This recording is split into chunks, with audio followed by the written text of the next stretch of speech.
Hello! At dahil nga nandito tayo sa Cavite ay anli-lutuan. Yes, pinakita ko na po sa inyo yung pagluluto ko ng lasagna dahil request po yun ng aking mga bagets. Ganun po dito pag nasa Cavite ako guys ay unlimited cook po talaga ako. Sila naman po yung bumibili. Tapos yun, magluluto lang talaga ako. Kaya lang sobrang haggard talaga yung lola nyo dahil ang dami kong niluto dyan. Nagsabaw pa ako dyan ng nilaga, nagluto ako ng lasagna, tapos yan, lumpia na gulay.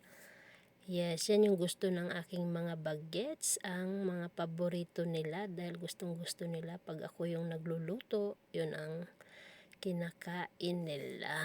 Yan yung lambing nila sa akin guys. Ayan, sila yung bibili tapos sasabihin na, "Ma, ayan na, lulutuin mo na."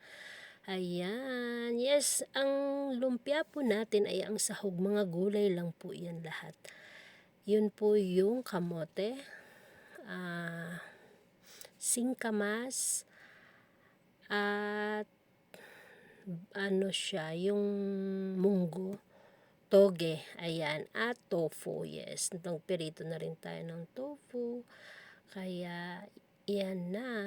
Nabalot ko na yan guys, nagisa ko na yung gulay kanina, kaya pinirito ko na yan.